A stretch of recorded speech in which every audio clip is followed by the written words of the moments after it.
Maya's hands moved on autopilot as she balanced 3 champagne flutes on a silver tray.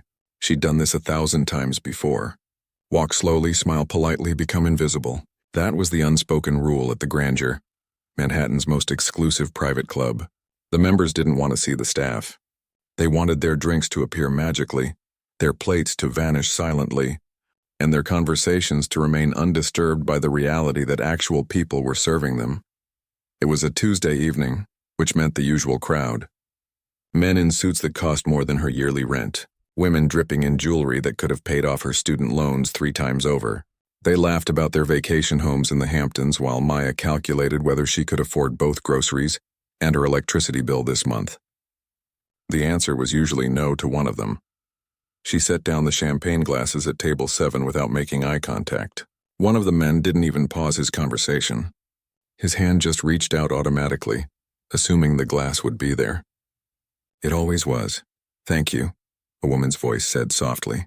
Maya glanced up, surprised. The younger woman at the table had actually looked at her, actually seen her. It happened so rarely that it almost felt uncomfortable. Maya nodded and moved on quickly, disappearing back into the shadows where waitstaff belonged. 3 years. She'd been doing this for 3 years now. Some days it felt like 3 lifetimes. The kitchen was its own kind of chaos. Steam rose from industrial dishwashers, and the head chef barked orders in rapid-fire Spanish. Maya grabbed another tray, this one loaded with tiny appetizers that probably took an hour to prepare and would be eaten in 1 bite. She caught her reflection in the stainless steel door of a refrigerator. Dark circles under her eyes, hair pulled back in a tight bun. The white shirt and black vest that made her look exactly like every other server here. She barely recognized herself anymore. Her phone buzzed in her pocket. A text from her mother. Just a simple question about whether she'd be able to come to Queens for Sunday dinner. Maya's chest tightened. She wanted to say yes. She wanted to be the daughter who showed up, who had time for family, who wasn't always exhausted or picking up extra shifts. But Sunday was when the Grandeur paid double time, and she needed every extra dollar she could get. "Maya, table 12 needs refills," Carlos called out. He was the floor manager, one of the few people here who treated the staff like humans. She nodded and grabbed a bottle of mineral water. The expensive kind, $15 a bottle. She used to think that was insane until she started working here.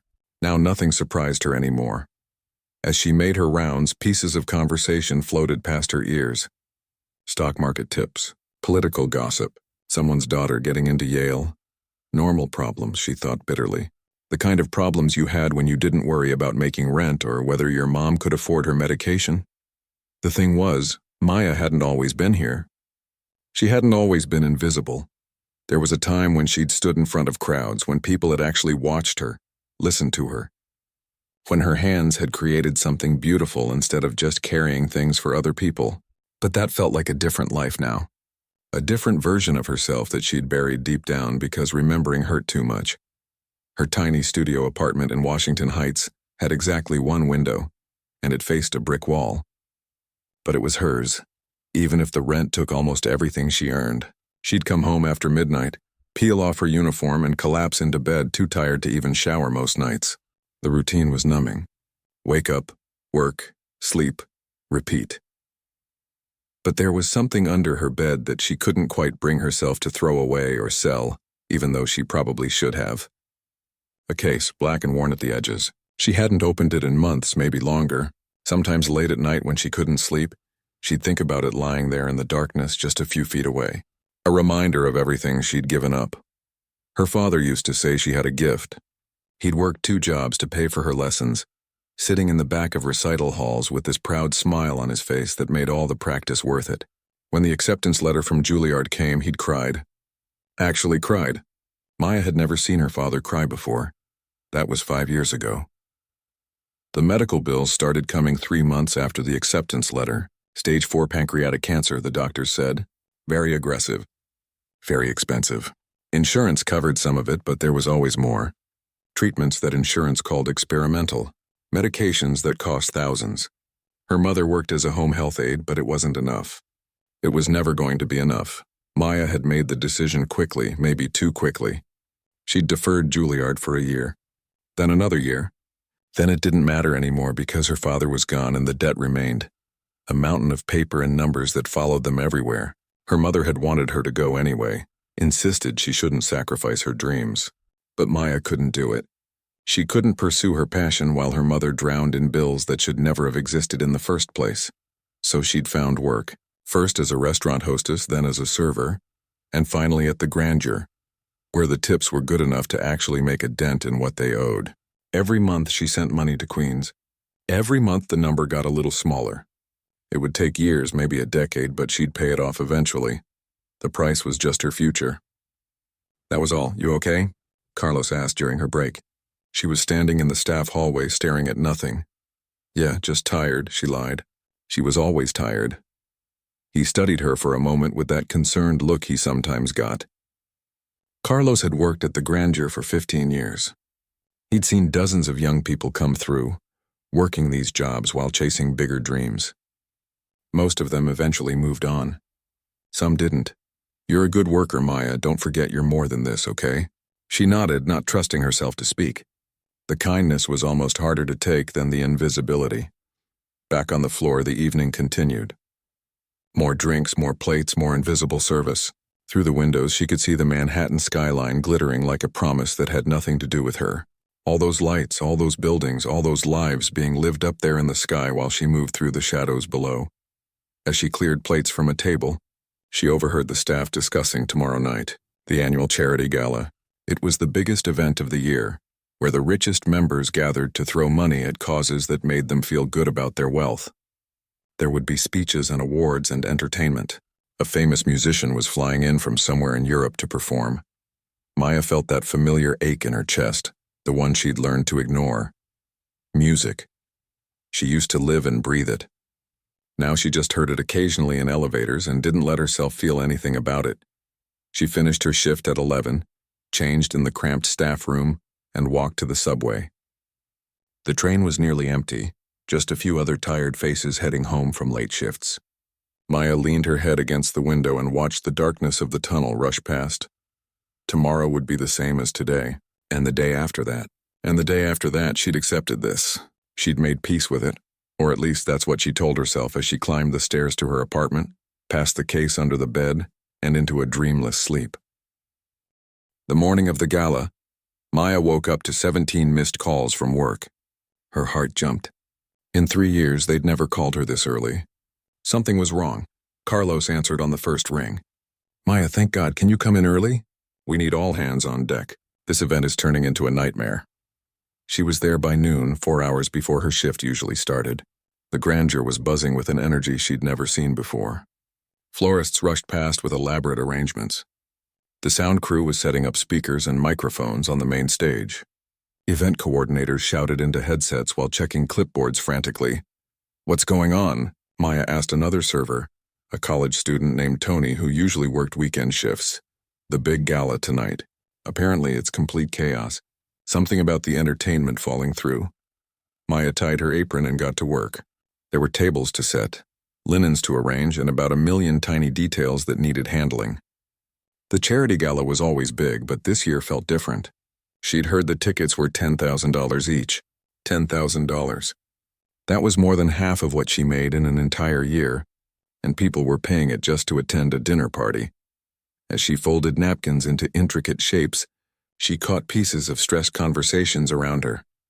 "Has anyone heard from Alessandro? His agent isn't answering either. Do we have a backup plan? For a performer of that caliber? You can't just replace someone like that." Maya's hands paused. Alessandro.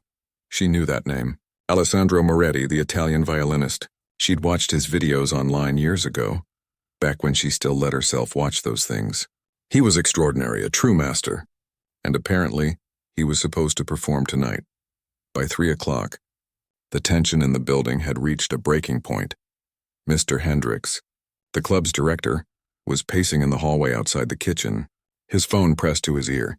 His face was red and his voice kept rising. "I don't care about his allergic reaction. We have 200 guests arriving in 3 hours who paid specifically to see him perform. Find me someone, anyone." Maya's stomach dropped. The performer wasn't coming. She set down the tray she was holding and tried to focus on her breathing. It didn't matter. It had nothing to do with her. She was here to serve drinks and clear plates. That was all. But her hands were shaking. Carlos found her in the storage room, supposedly counting wine bottles, but really just standing there trying to pull herself together. "You heard?" he asked quietly. She nodded. Tough break for them. They're scrambling to find a replacement, but at this notice? He shook his head. They might have to cancel the performance part altogether. Just do dinner and the fundraising. That would be a shame, Maya said, her voice barely above a whisper. Yeah. A lot of people were looking forward to it. Alessandro Moretti's a big deal, I guess, though I don't really know classical music. He paused. Do you? Maya felt his eyes on her, but she didn't look up. A little. She escaped back to the main hall where the stage stood empty. The lighting crew had set up beautiful spotlights that would have illuminated a performance. The piano was perfectly positioned. There was even a music stand waiting for someone who would never arrive. Maya walked closer without meaning to. Her feet just carried her there, drawn like a magnet. She stood at the edge of the stage and looked out at the empty room. In a few hours, it would be packed with people in evening gowns and tuxedos. The city's elite gathered to write checks and feel good about themselves, and there would be no music. Something twisted in her chest, sharp and painful. She heard footsteps behind her and turned to find Mr. Hendricks standing there looking defeated. Up close, she could see how stressed he was. His tie was loosened and he'd clearly been running his hands through his hair. Can you believe this? He said, not really to her, but just to the universe. 6 months of planning. 200 guests. All for nothing. Maya surprised herself by speaking. The dinner will still be beautiful. He looked at her properly for the first time, probably wondering why a waitress was talking to him. The dinner isn't the point. These people can eat expensive food anywhere.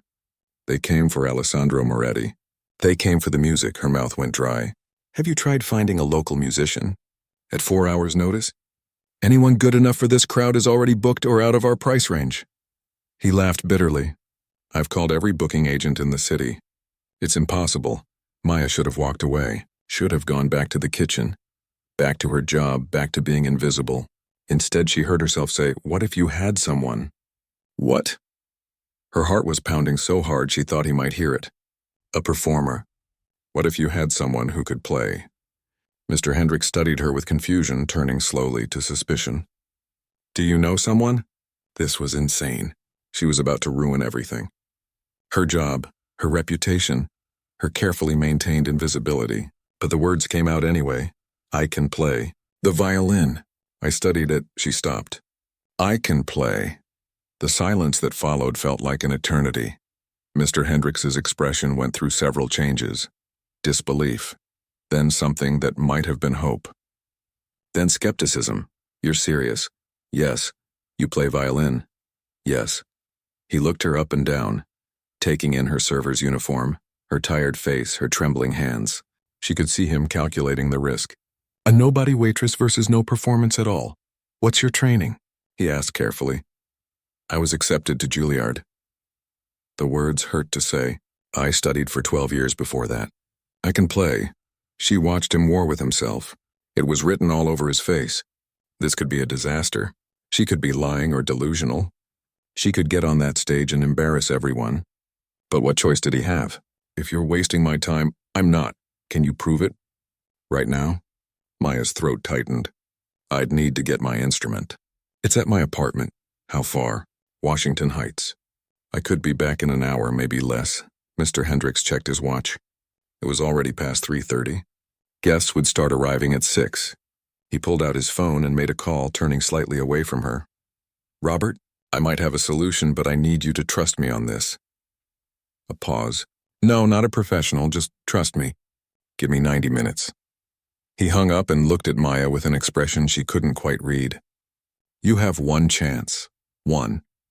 You come back here, you play something for me and the event coordinator, and if you're good enough, you perform tonight. If you're not... He didn't finish the sentence. I understand. Go, now. You have exactly 1 hour. Maya ran. She'd never moved so fast in her life. Down the subway stairs, bouncing on her feet as she waited for the train that took forever to come. Her mind was racing faster than her heart. What was she doing? This was crazy. She hadn't performed in 3 years. She hadn't even opened the case in months. Her fingers would be rusty, her muscle memory faded. She could humiliate herself in front of the entire city's elite. But another voice in her head, quieter but stronger, said something different. This is your chance. Maybe your only chance. The train crawled uptown. Every stop felt like an hour. Maya stared at her reflection in the dark window across from her. Who was she now? The waitress who kept her head down and made no waves? Or the musician she'd buried 3 years ago? Her apartment had never felt smaller. She pulled the case from under her bed with shaking hands. Dust had settled on it. She clicked it open and there it was. Her violin, the instrument her father had saved for months to buy her when she was 14. It looked the same, unchanged, waiting. She picked it up and her hands remembered the weight of it. The familiar curve of the neck. The worn spot on the chin rest where she'd held it for countless hours. Maya packed it carefully, grabbed her bow and ran back to the subway.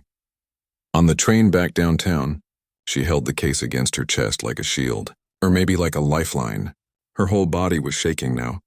In about 30 minutes, she'd either have the opportunity of a lifetime, or she'd lose her job and her dignity in one spectacular failure.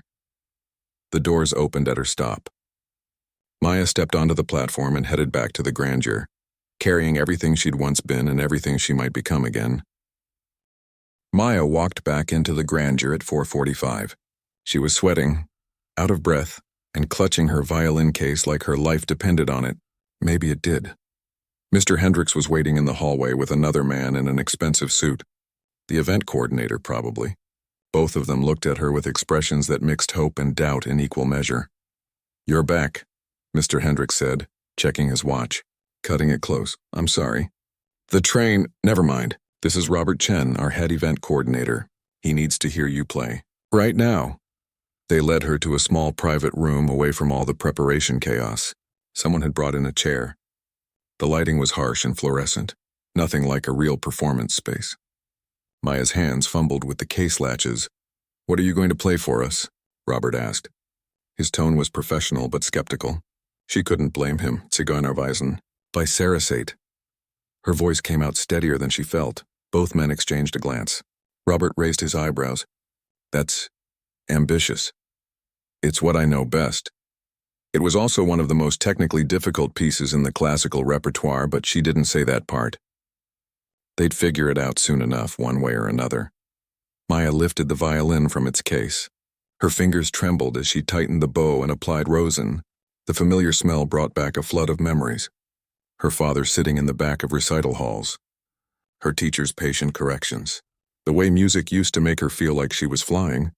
She positioned the violin under her chin. The weight of it felt right, like coming home after a long journey. She closed her eyes and took a breath. Then she played. The first notes were tentative, shaky from nerves and lack of practice. But then something clicked. Her fingers remembered what her mind had tried to forget. The muscle memory was still there, buried but not dead. The melody poured out, starting slow and haunting before building into the rapid, intense passages that made this piece famous. She wasn't perfect. There were moments where her fingers didn't quite hit the notes cleanly, places where 3 years of rust showed through. But there was something else there too, something raw and real that no amount of technical perfection could manufacture. Pain, loss, longing, every emotion she'd bottled up for 3 years came pouring out, through the strings. When she finished, she opened her eyes. Both men were staring at her in silence. Robert spoke first. "Where did you say you studied?" "I was accepted to Juilliard." "I didn't end up going. Why not?" Maya hesitated. "Family reasons," another silence. Then Mr. Hendricks turned to Robert. "Well?" Robert was still looking at Maya like he was seeing her for the first time. "She's rough around the edges. Needs more practice time, but..." He paused. "But there's something there. Real talent. Raw but real, so she performs." "Do we have any other options?" Mr. Hendricks shook his head. Robert sighed and looked at Maya. "You'll go on at 7:30 right after dinner. That gives you about 2 hours to warm up and practice. Use the staff room in the back. And for God's sake, find something better to wear than that uniform." Maya's heart was racing. "I don't have anything else here. What size are you?" Robert was already on his phone. "Never mind, I'll have my assistant bring options. You focus on practicing." The next 2 hours passed in a blur. Maya practiced in the cramped staff room while chaos swirled around her outside. Her fingers ached. Her shoulder hurt. But slowly the rust started to chip away. The notes became cleaner. The difficult passages became manageable again. Carlos poked his head in at one point. "Is it true? You're performing tonight?" She nodded, not stopping her practice. "Maya, why didn't you ever tell anyone you could do this?" "Because it doesn't matter if you can do something if you can't afford to pursue it." He was quiet for a moment. "Well, it matters tonight. Good luck." At 7, Robert's assistant arrived with 3 dresses. Maya changed into a simple black one that fit well enough. Someone else appeared with makeup. It all felt surreal, like she was watching it happen to someone else. By 7:25, she was standing backstage, listening to the murmur of 200 wealthy guests finishing their desserts. Her whole body was shaking now. This wasn't a small recital. This wasn't a practice room. This was the moment that could change everything or destroy what little she had left. Mr. Hendricks found her in the wings. "You ready?" "No," he almost smiled. "Good, that means you care. Look, I'm taking a huge risk on you. Don't make me regret it. I'll try not to. And Maya, whatever happens out there after tonight, we should talk about your future. Someone with your talent shouldn't be serving drinks." Before she could respond, Robert was on stage with a microphone, addressing the crowd. "Ladies and gentlemen, as you may have heard, Alessandro Moretti was unable to join us this evening due to a medical emergency. However, we have a very special performer tonight, someone who I think will surprise you all. Please welcome Maya Rodriguez." The applause was polite but confused. Maya walked onto the stage, her violin in hand, still wearing her name tag because no one had thought to remove it. She could hear the whispers starting immediately. "Who is she? I've never heard of her. Is that one of the waitresses?" She reached the center of the stage and looked out at the audience. Crystal chandeliers glittered above. Hundreds of eyes stared at her with expressions ranging from curiosity to annoyance. These people had paid $10,000 to see a world-renowned virtuoso, and instead they got the help. Maya positioned her violin. The stage lights were hot on her face. Her hands were slick with sweat. This was it. Everything came down to the next few minutes. She began to play. The opening notes of Zigeunerweisen drifted out, soft and mysterious. Some people were still talking, not paying attention. But as she moved into the first major passage, voices began to fade. The technical difficulty of what she was playing became impossible to ignore. Maya's fingers flew across the strings. The fast passages blurred together, each note crisp and clear. She attacked the challenging sections with a fierce intensity, pouring 3 years of frustration and suppressed dreams into every phrase. Her bow arm moved with precision and power, drawing out tones that seemed impossible from a single instrument. The room fell completely silent. She could feel them watching now. Really watching, but she wasn't playing for them anymore. She was playing for her father who had believed in her, for her younger self who had dreamed so big, for every hour of practice, every sacrifice, every dream deferred. The music swelled and raged, tender one moment and explosive the next. Tears ran down her face, but she didn't stop. Couldn't stop.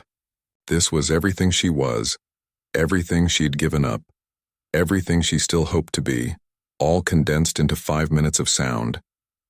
The final notes rang out, triumphant and defiant. Maya held the last position for a moment, breathing hard before slowly lowering her violin. The silence stretched. 1 second, 2, 3, then someone stood up. And another. And another. Within moments, the entire room was on their feet, applauding. Not the polite golf clap she'd expected, but real applause. Some people had tears in their eyes. Others looked stunned, like they'd witnessed something they couldn't quite explain. Maya stood there overwhelmed as the applause continued. 5 minutes. It went on for 5 full minutes. She'd never experienced anything like it. Not even in her Juilliard audition years ago. But as the applause finally began to fade and she prepared to leave the stage, something unexpected happened. Maya stepped back to the microphone. She hadn't planned this. No one had told her to do this. But the words came anyway. "Thank you," she said, her voice shaking. "I need to tell you something. Most of you don't know me, but I've served many of you before. I work here. I'm a waitress." The murmuring started again, but she pushed through. 5 years ago, I was accepted to Juilliard. But my father got sick and the medical bills, they took everything. I had to choose between my dream and my family. So I chose family, and I've spent the last 3 years serving your drinks and clearing your plates, and you've never seen me. None of you have ever really seen me. The room was completely silent now, but it felt different than before. Uncomfortable. Tense. I'm not telling you this to make you feel bad. I'm telling you because there are people like me everywhere, working in your kitchens, driving your cars, cleaning your offices. People with talents and dreams who never got the chance because they couldn't afford it. Talent isn't rare. Opportunity is. Maya's hands gripped the violin tighter. So thank you for listening tonight. For actually seeing me. I hope maybe it helps you see others too. She walked off the stage to a very different kind of silence. Maya made it to the staff room before her legs gave out. She collapsed into a chair, still holding her violin, her whole body shaking. What had she just done? She'd called out the richest people in New York City to their faces. She'd probably just ended her career at the grandeur before it even had a chance to begin again. Carlos burst through the door. Maya, that was... I don't even have words. You were incredible. But that speech... He looked worried and impressed at the same time. Girl, you just told off every millionaire in Manhattan. I know. Her voice came out as a whisper. I don't know what came over me. I couldn't stop myself. Well, it's definitely going to have consequences. Mr. Hendricks is dealing with some very uncomfortable people out there. As if on cue, her phone started buzzing, then buzzing more and more. Text messages flooding in from numbers she didn't recognize. Facebook notifications, Instagram. Her heart sank. Someone had filmed it. Of course someone had filmed it. She opened Twitter with shaking hands. The video was already there, posted 15 minutes ago. The caption read, Waitress crashes elite NYC charity gala, plays violin like an angel, then drops truth bombs about inequality. This is everything. It had 40,000 views already. While she watched, it jumped to 60,000. Someone had tagged major news outlets. The comments were rolling in faster than she could read them. This is what real talent looks like. Who is she?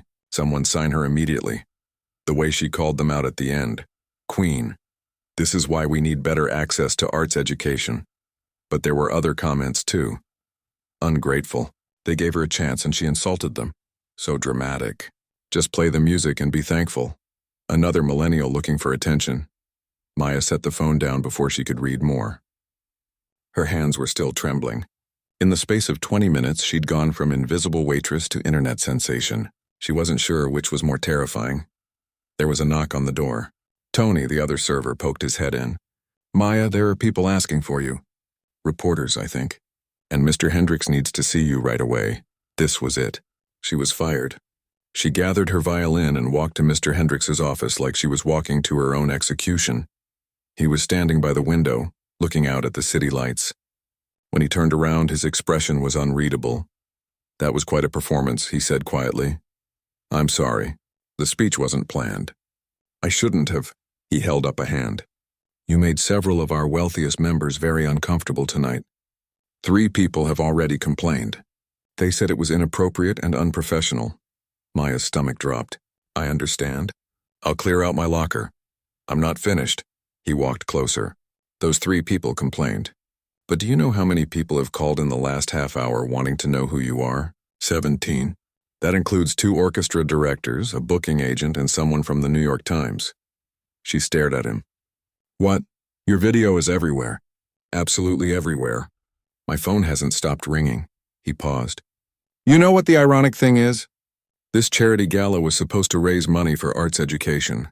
And you gave them the most powerful reminder of why that matters that they've ever received. So I'm not fired. Fired? Maya, I'm getting calls from people offering to sponsor you. To fund your education. One woman wants to establish a scholarship in your name. He shook his head in disbelief. You may have just accidentally started a movement. Maya sat down heavily in the nearest chair. This doesn't feel real. It's very real. And it's going to get more intense. That video has over 500,000 views now. By morning, it'll be millions. You need to be prepared for that. She wasn't prepared for any of this. An hour ago, she'd been a waitress with a secret past. Now she was, what? A viral sensation? A symbol? She didn't want to be a symbol. She just wanted to play music. Her phone rang. An unknown number. Then another. And another. She turned it off. What should I do? She asked Mr. Hendricks. Go home. Get some sleep if you can. And tomorrow you're going to have some decisions to make. He smiled slightly. Big ones. Maya took a car service home because there were already 2 reporters waiting at the subway entrance near the grandeur. The driver recognized her from the video. "That was really something, what you did," he said. "My daughter wants to be a singer, but we can't afford the good schools. What you said about opportunity, that hit home." In her tiny apartment, Maya finally allowed herself to process what had happened. She sat on her bed with her violin across her lap and pulled out her phone. She turned it back on to call her mother, and immediately it exploded with notifications again. The video had spread beyond Twitter now. It was on Facebook, Instagram, TikTok, YouTube. News websites were writing articles. Waitress's viral performance exposes wealth gap in arts. Hidden talent, the Juilliard student who became a server. 5-minute performance sparks national conversation about opportunity. There was an email from someone at Juilliard. She almost deleted it, assuming it was spam, but the subject line stopped her. "We remember you." Her hands shook as she opened it. "Dear Maya, we remember your audition 5 years ago. We remember how talented you were, and we've always wondered what happened to you. After seeing your performance tonight, we'd like to offer you a full scholarship to complete your degree. Please call us at your earliest convenience." Maya read it 3 times to make sure it was real. Then she cried. Her mother called at midnight. "Mija, everyone is sending me this video. Everyone. Mrs. Chen from church, your aunt in California, people I haven't talked to in years. They're all asking me about my daughter, the violinist. Mommy, I'm sorry I didn't tell you. I just couldn't. No, baby. I'm sorry. I'm sorry you felt like you had to give up everything for us. Your father would be so proud of you tonight. Not just the music, but what you said. The truth you told, they talked for an hour." Her mother told her that the medical bills were almost paid off. Just a few $1,000s left.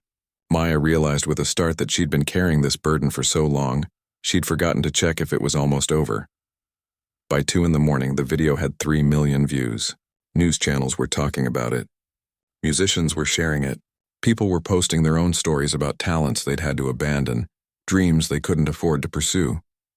Maya lay in bed staring at the ceiling, unable to sleep. Her whole life had changed in one night. Tomorrow would bring more changes, decisions, opportunities. Everything she'd given up might suddenly be possible again. But there was something else too. Something she hadn't expected. Messages were coming in from other people like her. Servers and drivers and cashiers who had hidden talents. People who'd given up on dreams because they couldn't afford to keep them. They were thanking her, saying she'd given them hope. One message stuck with her. It was from a young woman who worked at a grocery store. "I was accepted to a dance conservatory but couldn't go. Watching you tonight made me cry. Not because I'm sad, but because someone finally said what I've been feeling for years. That we're here, that we matter. That talent doesn't disappear just because opportunity does.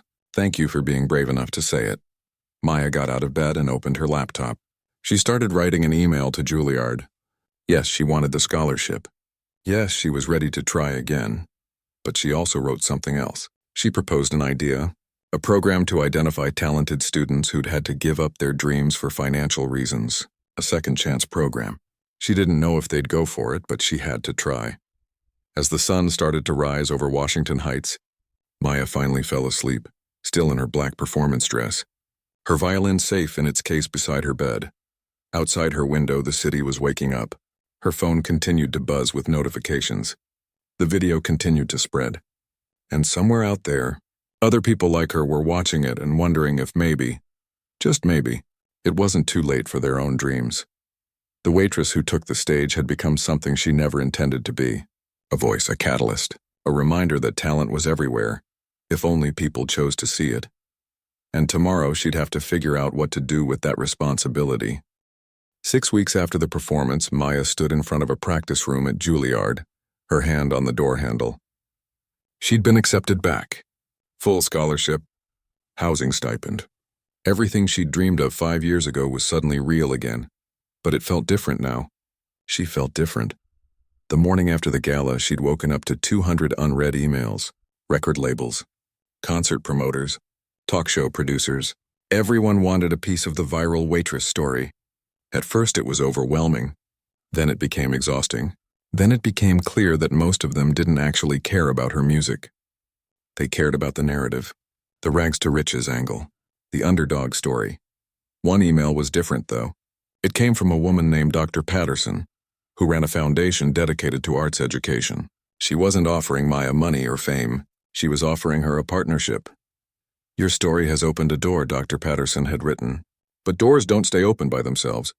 We need to build something that lasts, something that helps people like you before they spend years serving drinks." They met at a coffee shop in Brooklyn. Dr. Patterson was in her 60s, a former opera singer who'd spent the last 20 years fighting for arts funding in underprivileged communities.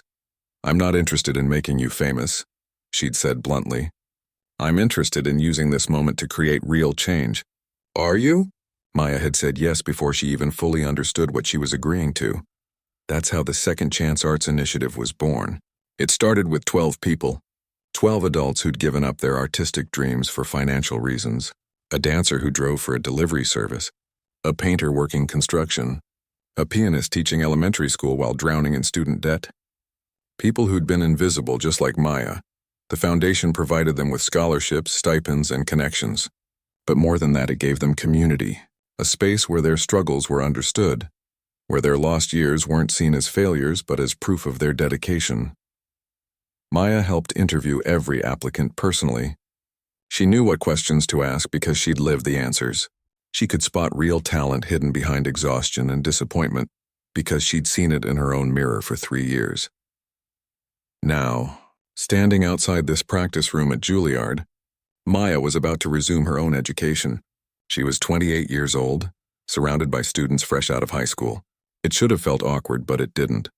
Every day she spent here was a gift she'd thought she'd never receive. She opened the door and began to practice. The video never really stopped spreading. Months later, it still circulated online, especially around graduation season when young people were making impossible choices between dreams and financial security.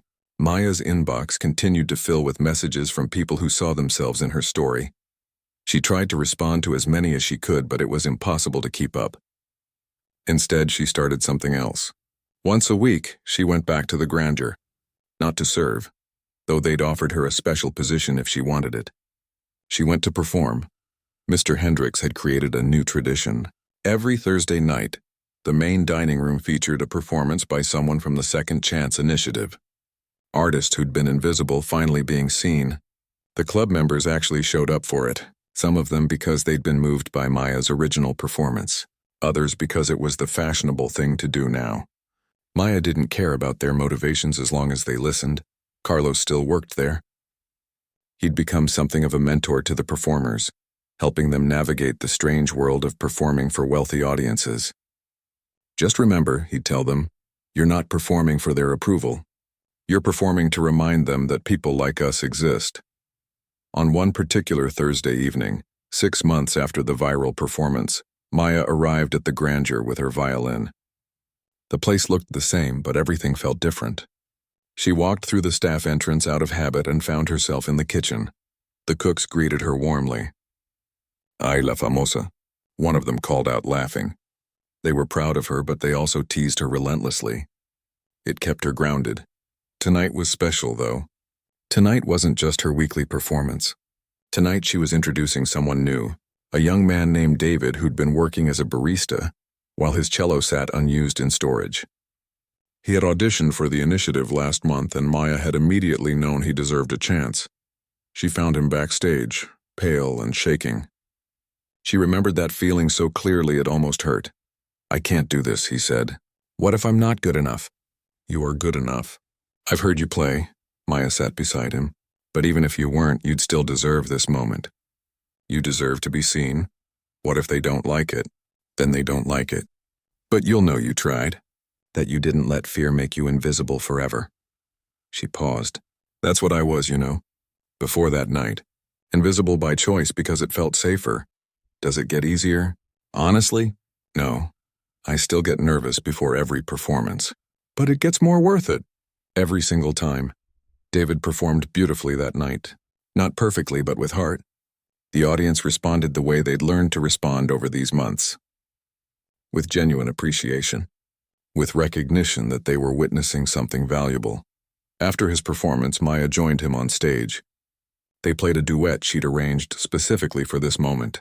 Violin and cello, interweaving melodies that spoke about struggle and hope and second chances. When they finished, the applause was thunderous. But what moved Maya most was seeing David's face. The shock, the joy, the realization that his talent mattered, that it had always mattered, even when the world made him feel like it didn't. Later that night, after the performance, after the handshakes and congratulations, Maya stood in the same spot where she'd stood 6 months ago. The stage where everything had changed. Her phone buzzed. A text from her mother. Just 2 words and an emoji. So proud. The medical bills were paid off now. Her mother had started taking art classes at the community center, something she'd always wanted to do but never had time for when she was working multiple jobs. Funny how Maya's second chance had created ripples, giving other people permission to chase their own dormant dreams. Maya's story had been told and retold in articles and interviews. Some got it right, focusing on the systemic issues she'd highlighted.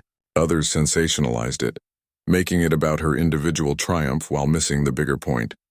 She'd learned to let go of controlling the narrative. What mattered was the work. The Second Chance Initiative now had 50 participants across 3 cities. It wasn't enough, not even close, but it was something, a beginning. She'd been offered major performance opportunities. A spot with a prestigious orchestra, a solo concert tour. She'd accepted some and declined others, carefully choosing the ones that aligned with her values, the ones that would help amplify the voices of artists like her rather than just elevate her own. At Juilliard, her professors treated her like any other student, which she appreciated. She practiced for hours every day, making up for lost time, pushing herself harder than ever. But she also made time for the initiative, for the weekly performances, for responding to the messages that still arrived daily. 1 year after the viral performance, Maya gave a concert at Carnegie Hall, the most prestigious venue in New York, the kind of place she'd dreamed about as a child, but never truly believed she'd reach. The audience that night was different from the usual Carnegie Hall crowd. Yes, there were wealthy patrons and classical music enthusiasts, but there were also servers and drivers and home health aides, people who'd scraped together money for cheap seats in the upper balcony, people who needed to see that someone like them could stand on that stage. Maya looked out at them before she began and felt the weight of what she represented. It wasn't about her anymore. It hadn't been about her since the moment she spoke into that microphone at the grandeur. She was just one person who'd been given a chance to speak for many. She played that night with everything she had, not just for herself, but for everyone who'd ever been told they weren't good enough, or that their dreams were impractical, or that they should be grateful for whatever scraps they could get. After the concert, she didn't go to the exclusive after-party. Instead, she met with a group of initiative participants at a diner in Queens. They talked about their progress, their struggles, their hopes. They laughed about the absurdity of their journeys. They cried about the years they'd lost, and they made plans. Plans to keep growing the program. Plans to advocate for arts funding. Plans to ensure that talent and opportunity would meet more often than they did now. Maya still worked 1 evening a week at the grandeur. She insisted on it despite not needing the money anymore. She did it to remember, to stay connected to the person she'd been and to the people who were still living that reality. Sometimes when she served drinks now, guests would recognize her. They'd seem uncomfortable, like they'd been caught in something. Good, she thought. Stay uncomfortable. Remember that we're here. Her father's violin still lived in its case, though now it rested in a proper apartment with good lighting and enough space to practice. Sometimes Maya would hold it and remember his proud smile, his sacrifices, his belief that her gift mattered. She'd proven him right. Not by becoming famous, though that had happened anyway.